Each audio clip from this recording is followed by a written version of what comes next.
আমার নাম টুটু সাধু। আমার চ্যানেলের নাম ক্যামেলিয়া।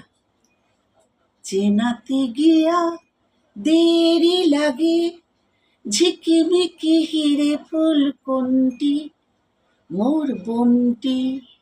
চেনাতে গিয়া দেরি লাগে, ঝিকিমিকি হিরে ফুল কোনটি মোর বনটি।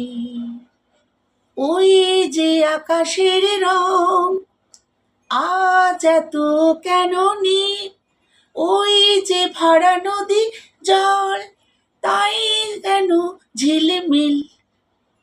কত যে রঙের কত যে বাহার, কত যে রঙের কত যে বাহার, সবচেয়ে সুন্দর কোনটি মোর বনটি। চেনাতে গিয়া দেরি লাগে, ঝিকিমিকি হিরে ফুল কোনটি মোর বনটি।